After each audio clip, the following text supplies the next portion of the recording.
Eccoci a Primus Inter Pares con il presidente della Liga Veneta della Lega Nord, Massimo Bitonci.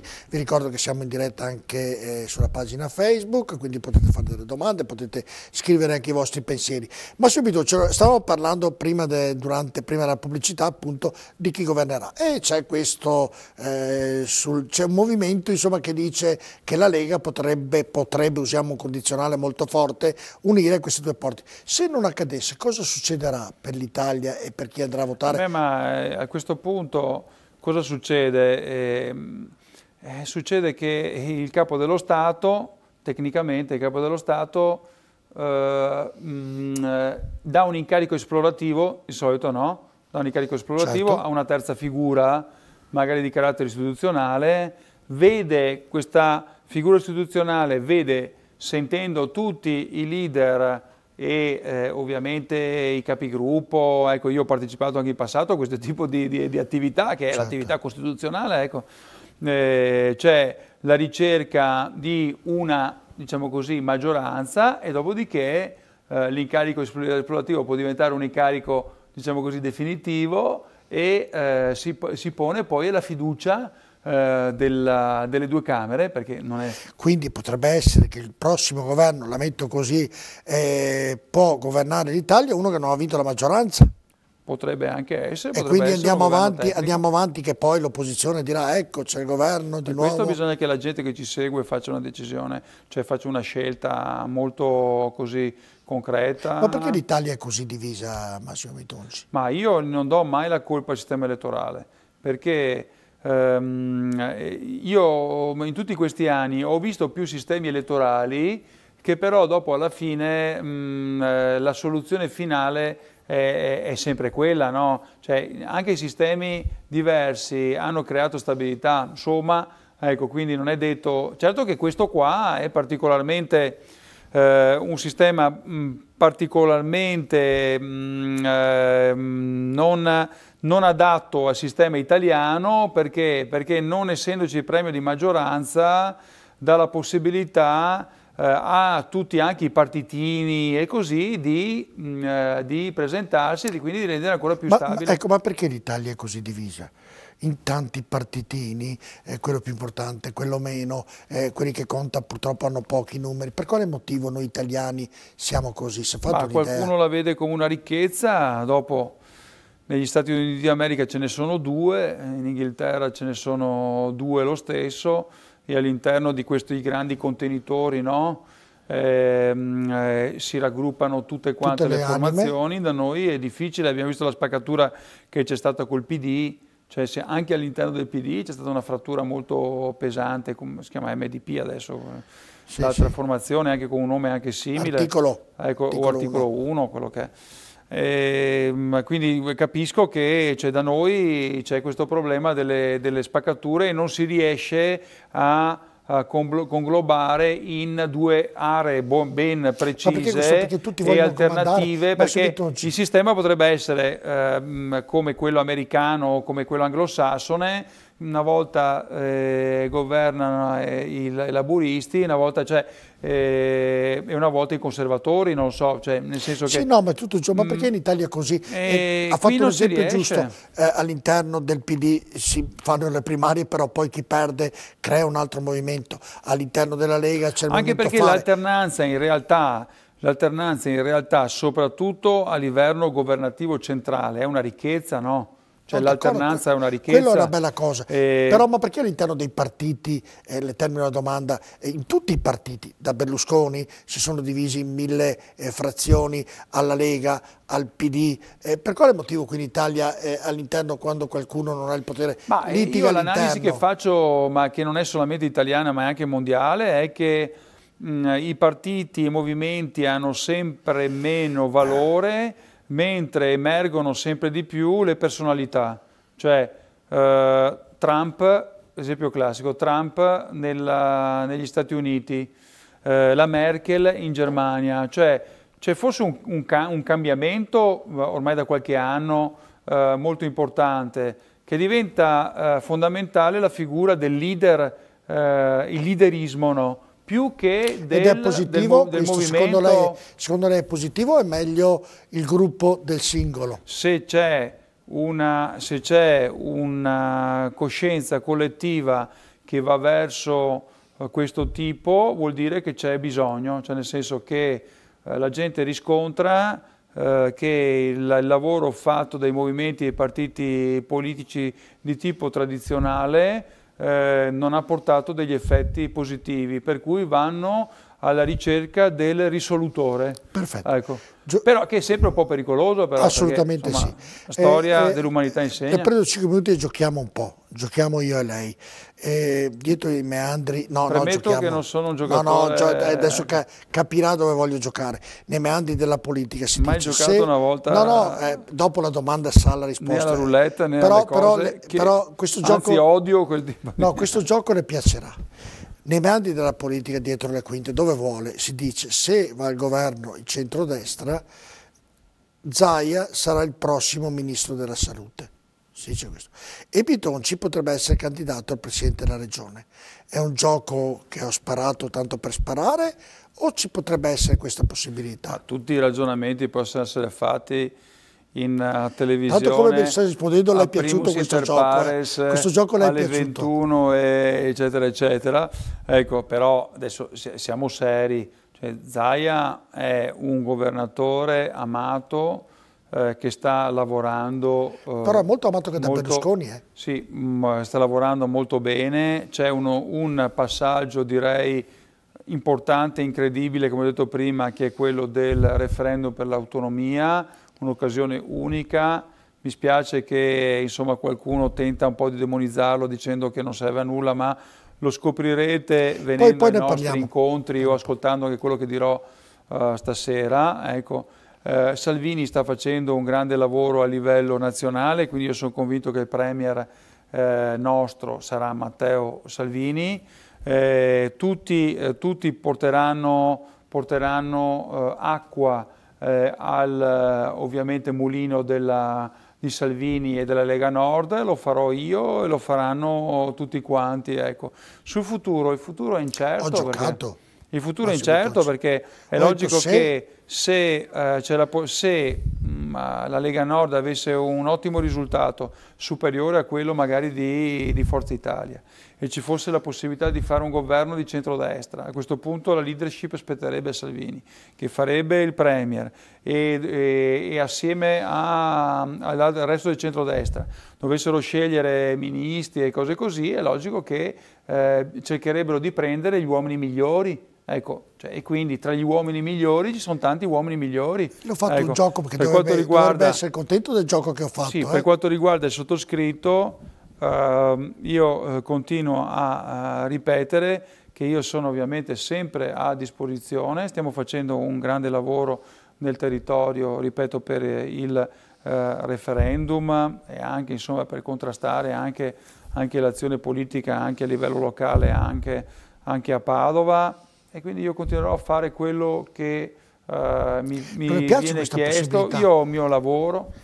Ma subito stiamo giocando, non le piace ma è meglio chiarire perché dopo tante cose se ne dicono. Però se venisse fatto... Faccio il commercialista, non ho bisogno di vivere... Ma se venisse offerto dal partito, perché lei ha lavorato bene, Zaia pure, le venisse offerto questa opportunità, le piacerebbe? Potrebbe dir di sì come candidato a leader della Regione Veneto? Oppure la cosa non le interessa per il motivo che è il lavoro, che va bene così? No, io dico che non penso che sarà questa la storia e il futuro del movimento e del partito e io cerco di fare meglio per il nostro movimento, ma non penso che sarà questo il futuro del nostro movimento. E quale sarà? Sarà che Zaia sarà il governatore della Regione Veneto anche la prossima volta. Anche dopo il governo nuovo, se vince il centrodestra. Nel senso che quando uno lavora bene, fa bene, lo sai che farei una scommessa? Ama il lavoro che fa e dà un riscontro positivo e così è giusto che abbia riscontro e soddisfazione. Però se il grande governo dice, beh Massimo ti voglio al mio fianco per governare l'Italia, ovviamente uno che è all'interno del partito come dirigente non può dir di no. Magari Zaia preferirebbe fare il Presidente della Regione, però... Ho imparato che del domani non c'è certezza. Vabbè, non ho voluto giocare a questo gioco. Per cui allora come ogni persona che fa amministrazione, che fa politica, cerca di fare, continuerò a fare la mia azione continua, pressante, anche mettendo in evidenza nel mio ruolo anche di presidente del movimento e di consigliere comunale con esperienza da sindaco e così, mettere in evidenza quelle che sono le problematiche della città, perché penso che sia giusto ripagare quei 44.800 padovani che mi hanno dato fiducia, che sono il 50%, un po' meno dei padovani, e quelli che hanno dato il 24,5% di voto a una lista che si chiama col mio cognome Lista Bitonci, ed è giusto rispondere e mettere in evidenza, come ripeto, e suggerire anche a questa amministrazione che vedo molto in difficoltà quali possono essere le vie d'uscita per governare bene questa città. Adesso ci arriviamo, volevo sentire prima la sua parte, cosa farà Massimo Bitonci domani praticamente a livello politico. Quello che sto facendo adesso. Quello che sta facendo. Ecco, lei adesso parliamo invece di Padova, dove lei è consigliere di opposizione e controlla praticamente, l'opposizione controlla tutti i giorni quello che sta facendo il sindaco con l'amministrazione. Ovviamente ci sono molti punti dove non va bene e la prima domanda le faccio. Vorremmo controllare di più, però la prima lamentela che faccio qui stasera è che per esempio anche i nostri uffici, e qua è il senso della democrazia che è questa maggioranza, che dovrebbero avere accesso a un programma che si chiama Lotus Notes, che è quello che vede le delibere e vede l'attività dell'amministrazione dirigenti grazie all'ufficio di minoranza, non ci è stato dato l'accesso. Io penso che questo sia, faremo una comunicazione alla prefettura, penso come è sempre stato fatto anche quando io ero sindaco di Padova, questo programma di accesso a tutta la documentazione deve esserci dato e non può essere vietato. Neppure il cattivissimo dittatore Bitonci, lo faccio anche con la voce un po' così, forte, non aveva assolutamente tolto mezzi assolutamente di democrazia e comunicazione che hanno ben utilizzato le opposizioni, avendo anche da loro parte anche qualcuno che gli passava le carte dentro gli uffici. Ecco, la domanda a Massimo Bitonci. Insomma, quindi noi facciamo bene l'opposizione, però diciamo che vorremmo vedere bene le carte, perché se nessuno ha niente da nascondere è deve far vedere. Ecco, infatti noi niente da nascondere, potevano accedere a tutte quante le carte. Massimo Bitonci, ma non è, la domanda è naturale, non è, essendo da poco che questa amministrazione ha preso le redini, non sia troppo presto nel contestarla, bisogna attendere un po' che inizi a fare un lavoro, o è già tempo di contestarla in tutto e per tutto? La prima domanda. E la seconda, il governo di Padova, l'amministrazione, non può trovare un accordo anche con l'opposizione per creare una Padova forte? Questo è sempre difficile, sia quando lei era sindaco, sia ora che all'opposizione, da tutte le parti dico, e non voglio colpevolizzare nessuno. Ma la maggioranza ha i numeri per governare in proprio. Qui non siamo in una situazione nazionale per cui hanno bisogno, a premio di maggioranza, si sono beccati il 60% dei seggi, va bene, con una legge elettorale che se fossimo stati in un'altra regione Bitonci avrebbe vinto al primo turno, perché ricordiamo che in Sicilia i sindaci si fanno col 40%, io ho preso il 41 al primo turno, quando uno ha preso il 29 e l'altro il 22, ecco, e quindi molto distanti rispetto al sottoscritto, si sono messi tutti insieme e hanno vinto. Ecco. Giusto o non giusto? Boh, con altri sistemi elettorali avrei vinto io. Ecco, questa è la realtà. Anche con un grande... Rapportata all'Italia, se la Lega si mette insieme a Renzi, il movimento che vince, perde. Con proporzioni un po' diverse, perché il 41% al primo turno, ecco, con gli altri, uno sotto il 30%, ha fatto meno di Ivo Rossi l'altra volta, che aveva fatto il 33%, certo. Ecco, quindi di cosa stiamo parlando? Ecco, è che dopo la grande coalizione anti-Bitonci... Ha detto tutti contro Bitonci. Tutti contro, e hanno pescato anche l'ultimo voto, e sappiamo benissimo chi è andato a votare o chi hanno portato a votare, che l'altra volta neanche era andato a votare. Ecco.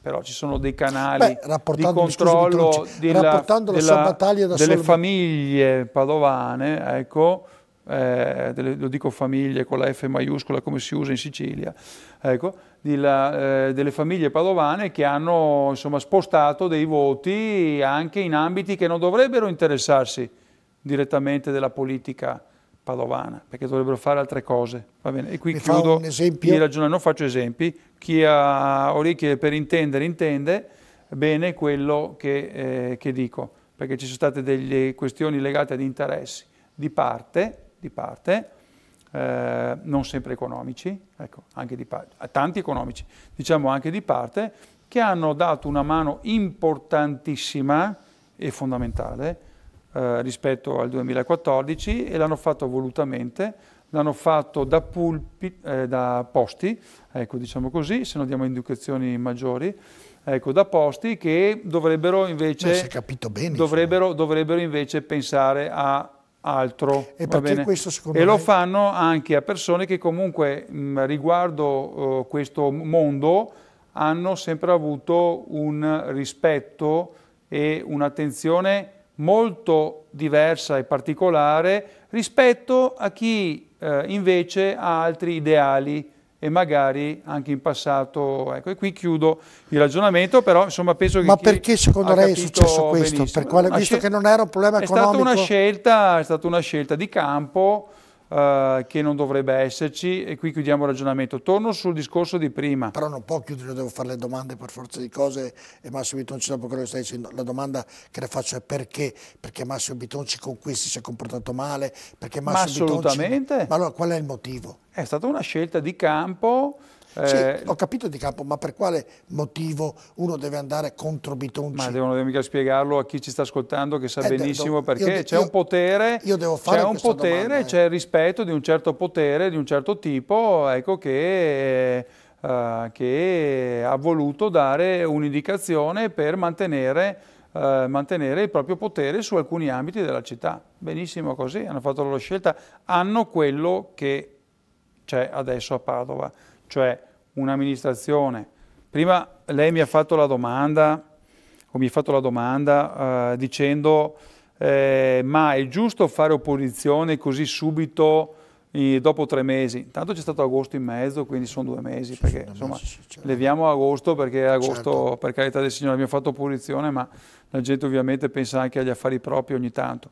Ma il tema è che quando viene fuori, insomma, manifestazioni in centro a Padova, oggi abbiamo la notizia dei 30 indagati dei centri sociali. Va bene. 2 consiglieri comunali della maggioranza vanno a una manifestazione dove ci sono scontri, poliziotti feriti, 30 indagati dei centri sociali. Il sindaco lo sapeva una settimana prima, non ha detto niente per paura e così. Io infatti sono stato dai carabinieri ancora un mese fa per fare una denuncia diretta, l'ho detto anche oggi, una denuncia dei carabinieri, perché dico che c'è una responsabilità, perché quando sei sindaco, cioè, non puoi nasconderti con la testa sotto la sabbia e dire ma non c'ero, non sapevo, non sono esperto, queste cose non lo conosco. Ecco, la gente sente le interviste che vengono fatte, sono tutte quante così, non c'ero, non sapevo. Però se il sindaco dà una mano e dà la responsabilità a determinati dirigenti, come sicuramente avrà fatto lei in certe situazioni, il dirigente ha sbagliato e certi hanno sbagliato anche nell'operare, vedi il perché l'opposizione non deve dire quello che pensa. No, giusto, ma la domanda... No, nel senso che sono passati 3 mesi, sono anche loro che alimentano l'opposizione, nel senso che una battuta che facevo oggi ai giornalisti e così, no? Che mi dicevano, ma loro stessi, perché questi ve ne danno tutti i giorni cioè potremmo anche non essere alimentati come opposizione, ma nel momento in cui esce la notizia che vogliono fare il tram, va bene, farlo passare in via Crescini, facendo il senso unico in via Facciolati, dove sono nato io, va bene, sapendo che situazione c'è del commercio in via Facciolati, che mancano i parcheggi, che il tema dei parcheggi, così vuoi che l'opposizione stia zitta? C'è già, da quando è uscita la notizia, ci sono già i comitati, sono già formati, da una parte e dall'altra. Cioè, l'ideologia, cioè un discorso è le sparate durante la campagna elettorale, faremo il tram di là, faremo il coso. Ho sentito perfino la teleferica, mi è venuto da ridere perché insomma siamo mica a San Martino di Castrozza, qua c'è la teleferica che porta dalla stazione fino in centro a Padova. Per prendere in giro, ma insomma è il paese di Oz, insomma, dove facciamo delle proposte irrealizzabili. Se lo sa che magari fra 180 tra 100 anni però ci sarà la teleferica. Sì, certo, fra 100, 200. No, io non so, ci saremo più noi, ma ci sarà la teleferica. No, ma se va a Londra, nelle grandi città, c'è già, a New York c'è già. Non ci sarà la teleferica perché probabilmente la gente si sposterà con altri mezzi di comunicazione, non a cavo e non a filo. Ecco, ecco. E quando noi abbiamo suggerito di andare avanti con il progetto della nostra amministrazione dei bus elettrici, allora non è che tu lo butti via solamente perché è il progetto dell'amministrazione Bitonci e perché abbiamo preso i finanziamenti POR-FES di 15 milioni di euro su altri progetti anche, ma c'è anche il tema dei bus elettrici, 11 bus elettrici. Vai avanti con quel progetto, fregane, dopo ti prenderai. Tanto si prendono, si fa sorridere, ma lo dico, vedi, senza nessun tipo neanche di astio né niente, proprio problemi sotto zero. Ma si prendono perfino il merito di aver illuminato gli Scrovegni e i dipinti, gli affreschi di Giotto con i Guzzini quando l'accordo l'ho fatto io. Ma succederà anche per la prossima. Cioè è venuto il ministro a inaugurare una cosa che non era di questa amministrazione. Se fra 5 anni questa amministrazione farà dei nuovi lavori e ritornerà sindaco lei, sarà lei a inaugurarlo. È un passaggio il pensiero ovviamente positivo è che per fortuna che molte opere erano già in corso. Mi spiace per chi le ha un po' rallentate. Sai, sono arrabbiato con una in particolare, con lei, io personalmente. Lo so. Perché quella mi per piaceva Piazzale molto. Boschetti adesso vedremo se vanno avanti. Quella mi piaceva molto. Perché il progetto è fatto, il finanziamento ottenuto. Poi anche là una grande campagna elettorale dicendo che erano stati persi i soldi dei finanziamenti, dopo invece adesso stanno facendo le opere con i finanziamenti pubblici che abbiamo portato noi. Almeno l'onestà intellettuale di dire abbiamo detto una cosa in campagna elettorale, però in realtà sono arrivati 15 milioni di euro dalla Regione e dall'Europa e abbiamo preso 19 milioni di euro per il progetto delle città degradate, dove ci ricordiamo tutti dicevano che avevamo perso i soldi, invece i progetti sono... Tanto che, per esempio, c'è anche il progetto del Rugby Petrarca, anche il Rugby Petrarca, insomma, stanno andando avanti con il progetto che è portato avanti dal sottoscritto, li hanno chiamati, adesso ovviamente andranno avanti col progetto. Sì, ma io credo sia normale, Massimo Bitonci, che un sindaco... Ma è normale, ma almeno... di terminare l'amministrazione... no, ma è normale, ma va bene perché sono tutti quanti progetti positivi per la città. Perché comunque se lei ha... Però se hai vinto le elezioni dicendo delle falsità... Ma io ricordo la Giustina Destro vinse le elezioni dicendo mai per più... carità non mi metta vicino alla Giustina Destro, per carità del Signore. Mai più il tram a stiamo Padova. parlando di amministrazioni serie qua, no? Io lo sto dicendo, Giustina Destro, di pagliacciate, io la ricordo. Perché stiamo parlando di pagliacciate, gente che è andata fatto... Io non sto criticando contestare, io sto dicendo quello che ha detto. Mia, per io ha vinto la poltrona di primo cittadino di Padova dicendo ai cittadini mai più il tram a Padova, poi l'ha inaugurato con Berlusconi che fece il tratto di Corso del Popolo. Politicamente, voglio dire, si dicono tante cose, poi succedono delle altre che vanno naturali. Mettiamo insieme amministrazioni di gente, di un sindaco come sottoscritto che ha esperienza, preparazione, tutto con, insomma, il circo equestre. Ecco.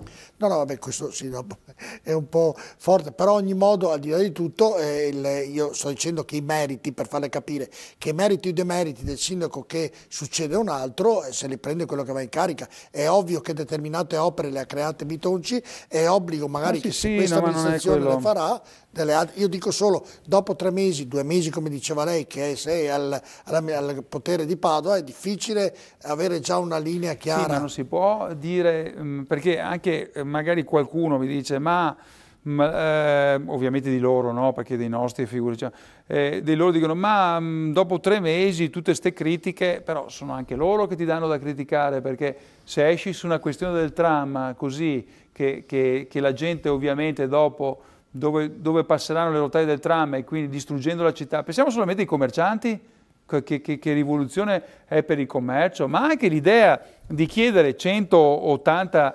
180 milioni per il tram, perché poi quello è il costo, no? Per fare le linee, magari te ne danno 50, 60 e dove li trovi gli altri 100, 120, 130? Cioè il tema è anche essere razionali. Io penso, al di là del tema di essere stato un sindaco comunque che ha deciso certe cose e si è anche visto, perché se loro adesso realizzano tutta una serie di opere, finiscono una serie di opere, è perché è stato qualcuno deciso che ha detto no, si va avanti, rotatoria, andiamo avanti, anche la rotatoria, quella di Viale Codalunga, ecco. Adesso, insomma, erano previste 3 rotatorie, Senta, non capisco perché farne solamente una e dire che non funziona. Curiosità, mai incontrato per strada qualche suo traditore? Ma facile anche magari incontrarli a distanza. Vi parlate oppure vi evitate? Ma io non... Così una curiosità mia che non c'entra nulla. Sinceramente ci vuole anche un po' di onestà, non solo intellettuale, nel senso, siccome sappiamo benissimo perché sono successe certe cose, no? Va bene, lo so io, lo sanno i cittadini, lo sanno anche gli interlocutori. È difficile poi avere un rapporto con persone che insomma hanno fatto queste cose e dopo adesso magari lavorano presso chi magari ha finanziato la campagna elettorale oppure hanno fatto un percorso all'università, ecco, presso un tal professore perché così andava bene sfiduciare Bitonci, oppure altri per questioni politiche perché Bitonci stava lavorando bene a Padova e bisognava dare un segnale a Salvini, cioè ci sono alcune questioni, oppure il tema dell'ospedale, perché adesso vedete che stanno riproponendo perfino di tornare a Padova Ovest, dove c'era il project financing della Palladio finanziaria e Io morirò senza vedere l'ospedale, chiunque arriverà con ma non sarà certamente colpa mia. No, ma chiunque arriverà. Perché io sono stato l'unico sindaco che ha trovato i terreni, li ha messi a disposizione, l'ha detto anche il rettore, l'ha detto anche Zaia, ha detto andiamo a Padova Est, ci sono i terreni, andiamo a Padova Est, no? Sì, ma I privati hanno detto che i privati non erano d'accordo, sbugiardati il giorno dopo, perché il problema è, direttore, ecco, è questo, cioè non si può neanche pensare di raccontare la storia dell'orso. L'hanno raccontata in campagna elettorale, ma adesso siamo al vedo, cioè a lei che piace giocare a carte, no? Va bene, giocare a poker. No, ecco, gioco a poker. Ecco, va bene, prima abbiamo parlato del gioco. No, un gioco politico, un gioco politico. Ecco, qua siamo al vedo, no? Al vedo. Però non si può bluffare per sempre. Lo conosce però il gioco del poker, eh?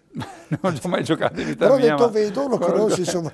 Ma so che siccome giocano i miei figli, che sono giocatori di carte, ecco, che giustamente i ragazzi si divertono anche giocando. Se sono cattivo le posso dire, Massimo io sono cattivo le posso dire, Massimo Bitonci, se lei rimaneva sindaco e magari trovava qualche accordo con quei traditori, l'ospedale sarebbe stato fatto. Va bene, però ci sono cose nella vita che non dipendono neanche da te. La questione non è stato trovare l'accordo con chi si era già, tra virgolette, venduto lì per ad dire, altri. Ecco. Poteva farlo o davvero. Se il segnale doveva essere politico o se il tema era l'ospedale di Padova. Cioè, poi io non è che potevo cambiare idea sull'ospedale di Padova o potevo dire no, vabbè, cerco di fare meno il sindaco perché a questi dà fastidio, oppure cerchiamo di essere meno decisionisti e fare più il democristiano, perché ognuno è quello che è nella vita. Io faccio la politica per passione, perché ho dimostrato che non l'ho mai fatto neppure per avere compensi né niente, perché se c'è adesso andremo a vedere le spese di questa amministrazione, secondo me avremo anche delle sorprese, perché Massimo Bitonci non usava neanche la macchina, non si è fatto mai rimborsare niente. Vedremo questi. C'è stato lo scandalo di Bettina, 94.000 euro per un portavoce, insomma, grida vendetta, ci sarà l'esposta alla Corte dei Conti, cioè loro ci danno a lavorare tutti i giorni. Non è che, e lei lavora, dice. Cioè che a noi piace protestare così. L'opposizione deve esserci, è giusto che ci sia, ci mancherebbe. Io sono sempre stato uomo di governo, insomma, è l'anima della però politica. se devo fare opposizione la faccio, no, dico solo e la faccio anche con perché quello che gli dà fastidio, ecco, è che ovviamente lo fa uno che ha esperienza, perché magari a un altro possono raccontare la storia dell'orso, possono bleffare con la gente dalla mattina alla sera, però dopo alla fine ha anche interlocutori che dicono no, guarda, sul China Ingress non è come dici tu, è come dico io, e settimana prossima te lo dimostro con le carte. Certo, sì, sì, no, ma non lo dico stasera perché certo, l'ha anticipato, così tra 2 o 3 giorni e seguiremo che questa cosa lo dimostreremo con le carte. Allora dopo non è che puoi dire no, avevo detto questo, no, scusa, c'è l'intervista, hai detto questa cosa qua, no? Dopo le carte dicono un'altra cosa. Allora, io credo che l'opposizione giusto ci sia, è giusto che Massimo Bitonci con i consiglieri di opposizione siano vigili per quanto riguarda la città di Padova. Hanno la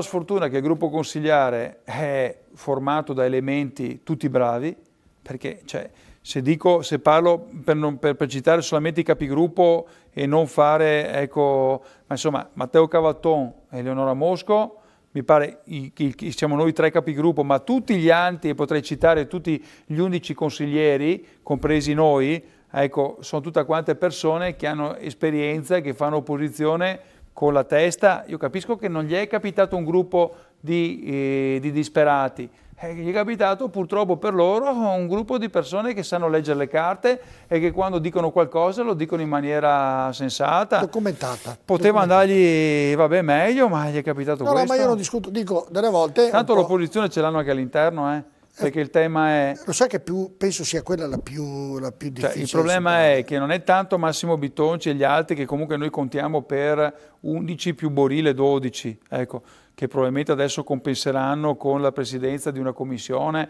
Io penso che questo sia un grave errore, perché la commissione bilancio spetta alle opposizioni, ma non è che può decidere il PD a chi delle opposizioni spetti.